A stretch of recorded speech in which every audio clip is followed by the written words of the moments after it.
Hey, good to have you coming with us down the road. Larry Maggid's going to join us. We're going to talk tech. We're going to talk Facebook. We're going to talk about what Facebook is doing and whether or not it needs regulation. We're going to get to the bottom of that, or at least get Larry's take on it a little bit later in the show. But the man I'm about to introduce now, there's a reason that I ask him to guest host this show often, and that's because he's good at it. He's a journalist at heart. He brings stories that are relevant to the time, and he's a great writer, and quite frankly, has a real history in broadcasting as well. How's that for sucking up to what is a Boston Red Sox fan as a Yankee fan? This pains me. Let's bring Jim Shaw into our trip down the road. How you been, Jim? Well, I've been great. I got to thank you. That was such a wonderful, touching introduction, especially coming from you at your time of grief after my Red Sox beat your beloved Yankees. Why don't you in just the wild show card him your polo game. shirt? Just show him your polo shirt. Get it over with.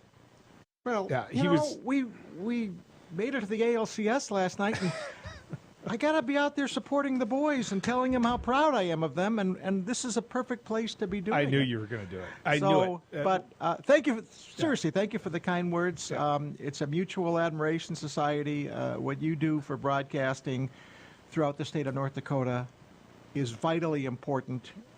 You're very influential. We need your voice. Keep it coming. Well, thank you, Jim. I appreciate that. You broke a story this week that gets into the heart and soul of all this controversy when it comes to schools, when it comes to masking, when it comes to reporting, and quite frankly, when it comes to telling the truth.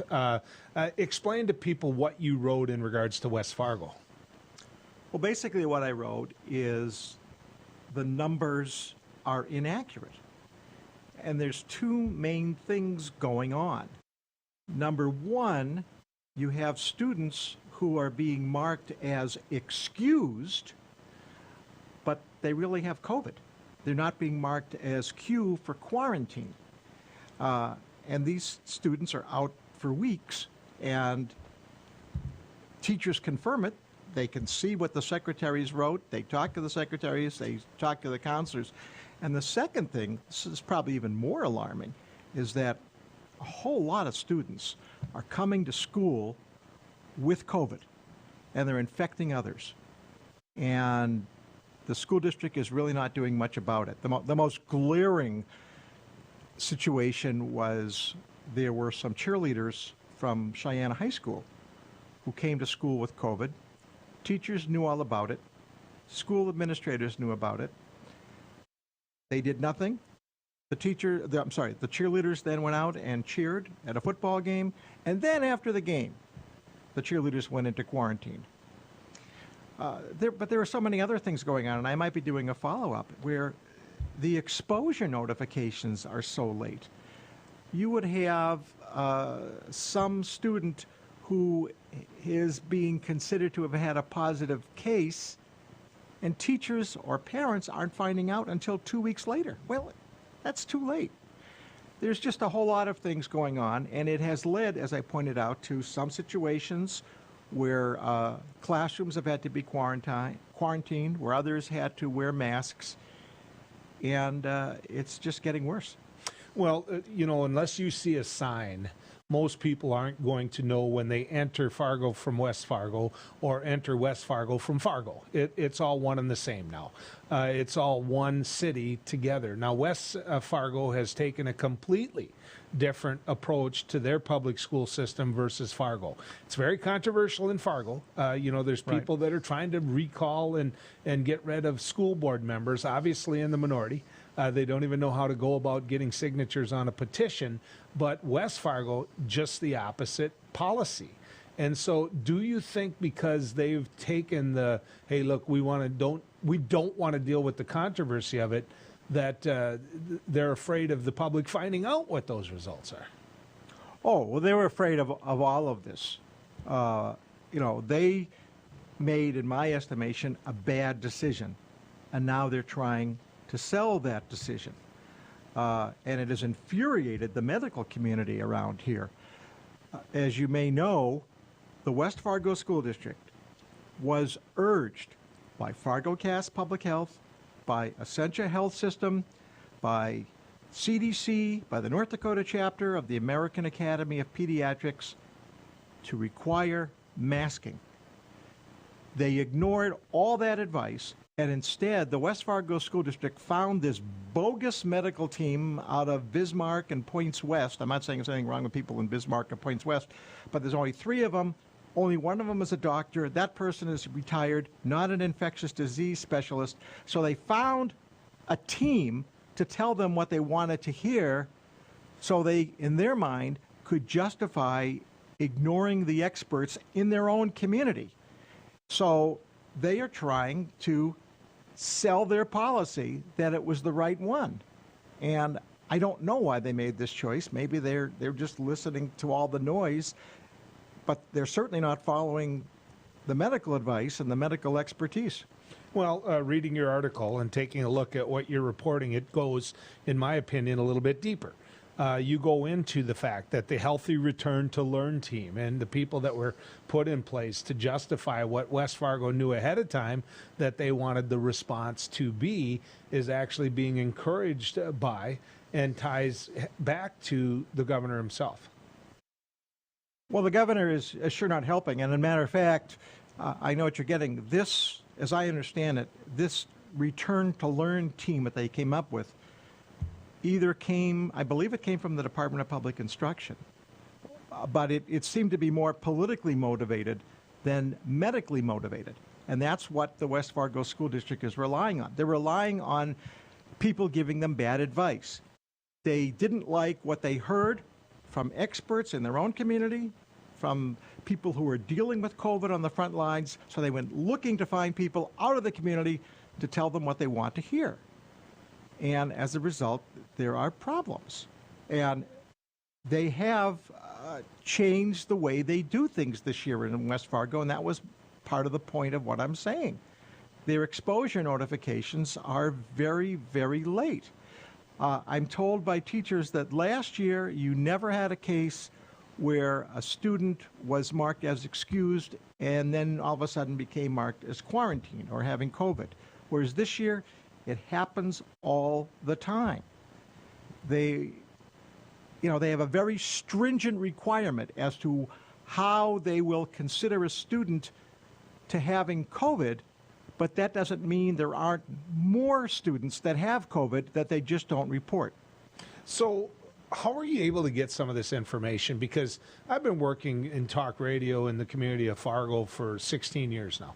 And West Fargo School District has been one of the toughest to get information from, to be a guest on, to be able to explain to what their positions are. Superintendent Sleddy is someone that it's like she hunkers down, and you've got to go through 5 or 6 channels to get a chance to even visit with her, and then you've got to put all of this information out of what you want to ask her before she'll come on, which you and I both know, if we're going to do that, then we might just not interview her.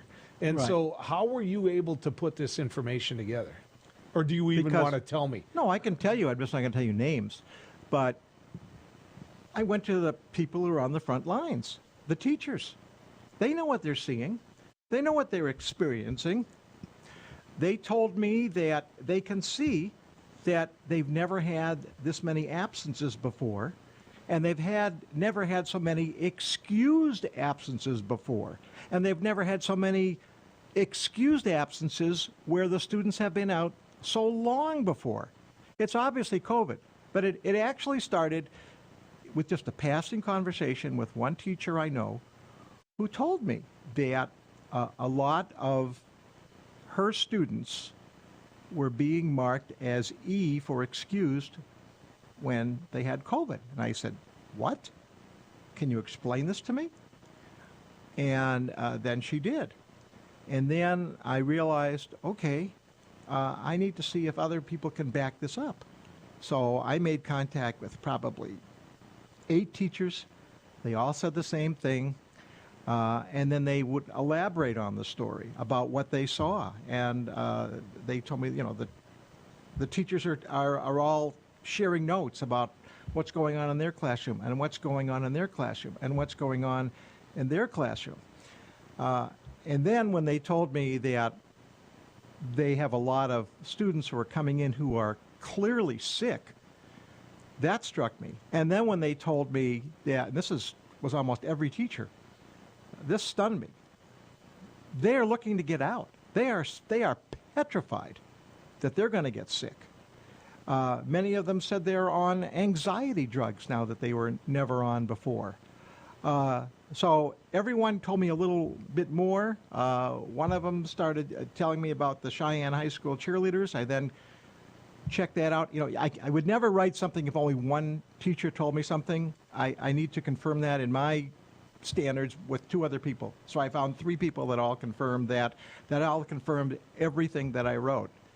But, you know, if you want to find out what's happening inside the classrooms, you go to the people who are living it and who have no reason to give you a spin, because their motivation is they want the truth to get out, and they did. And I feel terrible for these teachers. They are just devastated about what's going on. I want to talk to you a little bit about the pushback. West Fargo coming out, sending an email response. I'm assuming that you had an opportunity to see that. Yeah, you know, I don't think they're going to start a Jim Shaw fan club for me in the you know, school district administration. I don't think that was your goal. I think your goal was to get information out there that they didn't want to get out there. And so when we come back from this break, I want to give you a chance to respond to that email. I want to give you a chance to explain why you, or what you feel about West Fargo's, what I saw as a very generic message and a very soft message to what they're doing when it comes to COVID. And of course, you know, we need to discuss the comparison between Fargo and West Fargo, because that school board in West Fargo took a whooping over their policy. So stick around. We're going to visit some more with Jim Shaw when we continue our trek down the road. Welcome back to Down the Road with me, Joel Heitkamp. I hung on to Jim Shaw.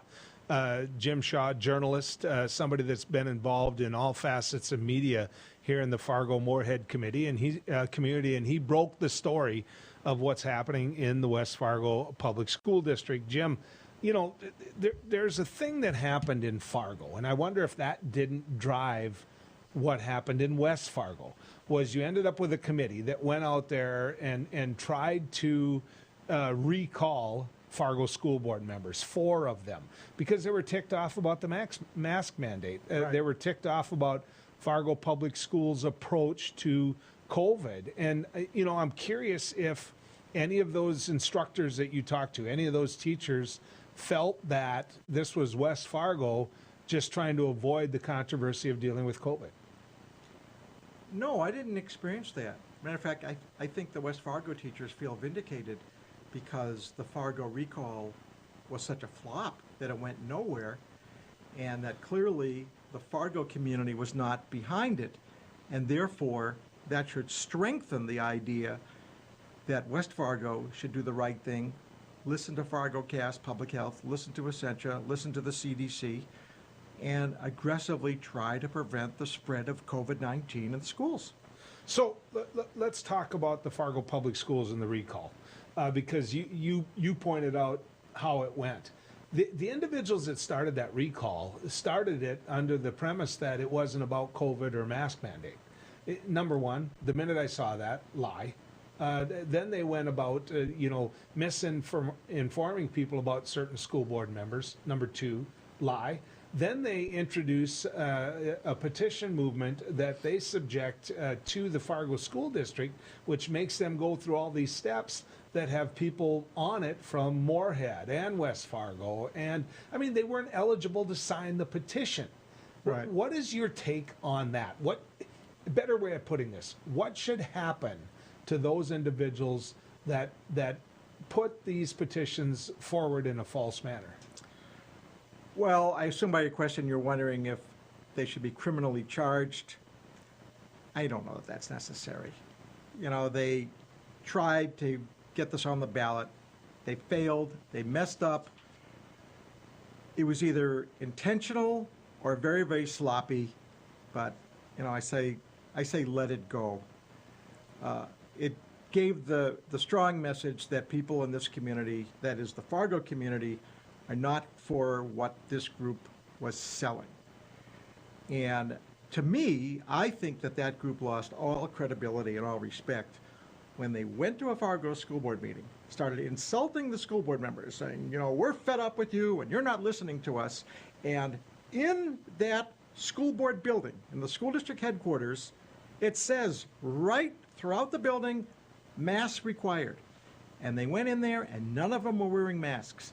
And it's one thing where if you don't agree with the mask mandate, but it's another thing where you deliberately disobey the rules and act like the rules don't apply to them. I'm sorry. We all have to adhere to rules that we may not like. People make rules. The people you work for make rules. You do that so you can work there. The school district made rules so people can come into the buildings. You don't have the right to say, I'm not going to do it. I don't have the right to drive 90 miles an hour if the speed limit says 55. You obey the rules. And when they show that they cannot obey school district rules, they told me that they were not fit to be on the Fargo School Board. Well, and here's where I'm going to push back on you a little bit, because I believe in the initiated measure petition movement, because so often we get these ideologues that are legislators, for example, and the only method that we have to go about reversing some terrible legislation is the petition movement. And just a second, Jim. Okay. And here's my problem. When you have an example like this, and you get the public's eye, and it did, statewide, it got the public's eye, and then they look at a petition movement and they say, see, all you got to do is lie. You can put these on there. Yeah, this time they got caught, but and the legislature itself in North Dakota has made it tougher to get petitions done. They're trying. And this, in my opinion, helps that. And so that's why I think they've got to be scared, if not charged criminally, then at the very least, they have to be to the point where people would never do it again. Well, I believe that, alike with you, initiated measures, referrals are a staple in North Dakota. And that's one of the things that really makes this state great, is that the people have power. And you're absolutely right. The legislature is doing all it can to deny that power to the people, to make it tougher, if not impossible, for people in North Dakota to put something on the ballot. That is wrong. Think of so many things that people initiated in the state that now we just take for granted. Medical marijuana, or a lottery, or a ban on smoking in restaurants. That was all from the people that did this. So I highly encourage that. But I'm not a big fan of recall elections in general, because this was a recall. You know, I'm all for, hey, wait till they're up for re-election and vote them out of office if that's the way you feel. To me, a recall should only happen if you have incumbent members of a governing body who are absolutely corrupt or dishonest or completely unethical, as opposed to you just don't like the way they're voting on certain issues. There should be a higher bar for a recall to be happening, and that did not take place, in my estimation, in Fargo. Okay, I want to talk to you a little bit about something to do with national affairs, because Joe Biden did something that Donald Trump promised he would do.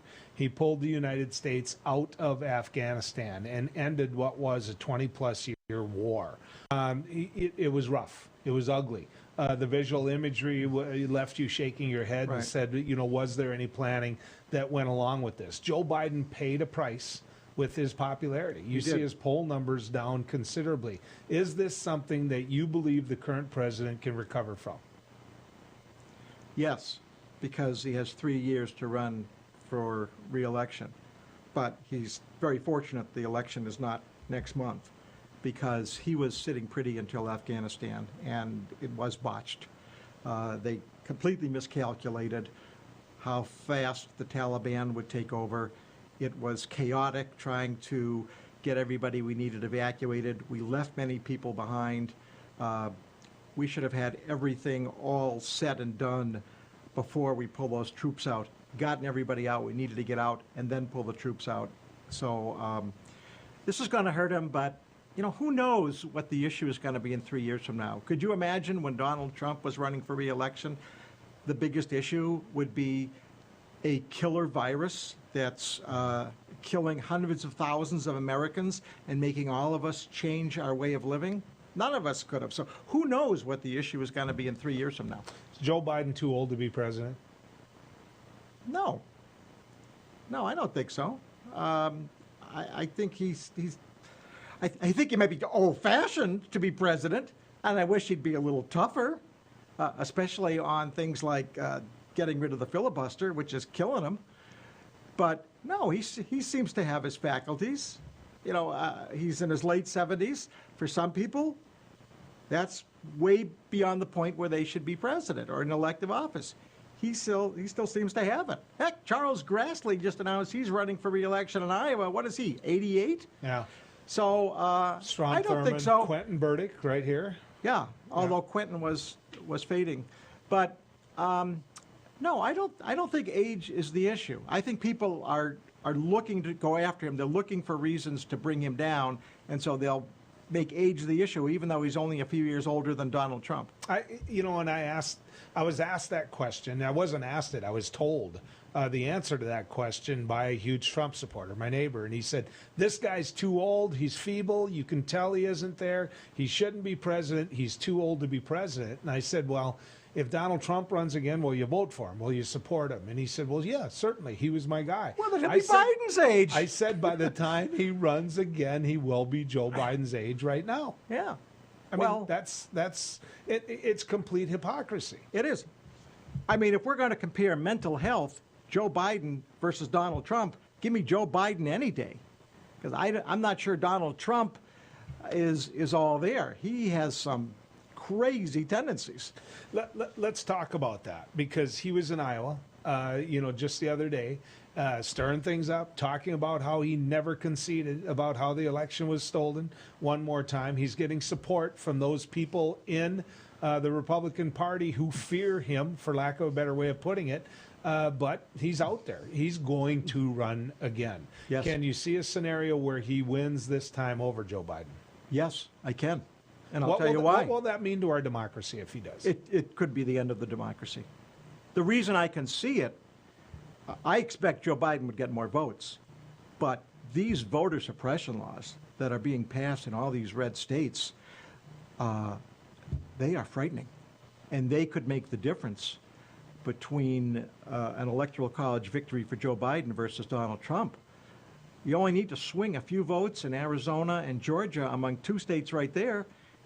Donald Trump comes into office. And not only are they making it harder for people to vote who would likely vote for someone like Biden, but they're even changing the system of how the votes are counted. So this is terribly scary, and our democracy is really, really in jeopardy right now. I'm going to put you in the position of being in Nancy Pelosi's seat. You are the majority leader. You are the Speaker of the House in the United States Congress. You've got a far left that is being dictated and mandated with very few people, quite frankly, on what has to happen. There's no compromise in there when it comes to reconciliation. There is no compromise in there in regards to passing infrastructure and then focusing on reconciliation. You're Nancy Pelosi. Fix it. How do you deal with it? Well, I know what I would do. I'd try to just say, hey, get real, folks. It's insane for the progressives to be holding up a $1 trillion deal because they want the $3.5 trillion deal. Vote for the $1 trillion deal, take it because you can get it, and then fight over the $3.5 trillion deal. But to kill everything because it's all, I have to have everything I want or I will accept nothing, boy, you're asking for trouble. And not only do you then get nothing, but you've really harmed Joe Biden's chances for re-election. He needs some victories in Congress, and chances are the House is going to change control next year because of gerrymandering and redistricting. So Joe Biden needs to win now, or he's probably toast in 2024. Do you see a scenario where that happens? Because, to me, that means the far left loses. The Joe Manchins of the world, the Kirsten Sinemas of the world, then are the ones that brought them back together. Because, to me, if the far left, I mean, we keep focusing on a dollar amount. We don't focus on the fact that Medicare, Medicaid are expanded. We don't talk about prescription drugs. We don't talk about roads, bridges, water, sewer, the type of things that really we should be focusing on in the bill. That being said, you know, if they give, the Republicans still say no, and Joe Manchin doesn't vote to go around the filibuster, and I realize, Recon, they wouldn't have to, but if he doesn't sit there and say, look, we came to a deal, we brokered a deal, you've got to put this on the floor, we need 10 Republican votes, if not, we'll do it with a simple majority here in the Senate. I mean, could you see that scenario? I could see the scenario where they do it on the Senate side with budget reconciliation. The problem right now for at least getting some infrastructure bill passed is with the House, because the progressives are fighting with the moderates. But the bigger issue, the future of our country, the future of our democracy, is the voter suppression situation. And if Joe Manchin and Kristen Sinema do not vote to change the filibuster rule, these voter suppression laws will remain in effect. Federal legislation can remove those voter suppression laws in the states, but that's only going to happen if they change the filibuster rule. And for the life of me, I can't understand why Sinema and Manchin are more loyal to the filibuster than they are to democracy. Well, I think in Joe Manchin's case, he doesn't pay a political price. In fact, I think he goes home a political hero. But I think in Sinema's case, I think it ends up costing her a seat. I think it's done as a means of attention, and the type of attention she's getting right now, which, by the way, she shouldn't get. Nobody should be following you with a camera into a bathroom. Right, that was obscene. That's terrible. But I think she thrives on that. She starves. I don't even know why she needs to do that. You know, there's another Senate race in Arizona coming up. It's Mark Kelly, husband of Gabby Giffords, not Sinema. Kelly is all in on changing the filibuster and And all did you in see on some of the poll numbers? I know you have to get going, but did you see some of the poll numbers Kelly? for Kelly? Well, I think he's ahead. By a lot. Yeah. By a lot. So I don't know what world Sinema's living in. Yep. Appreciate it. Thanks for coming on. Thank you.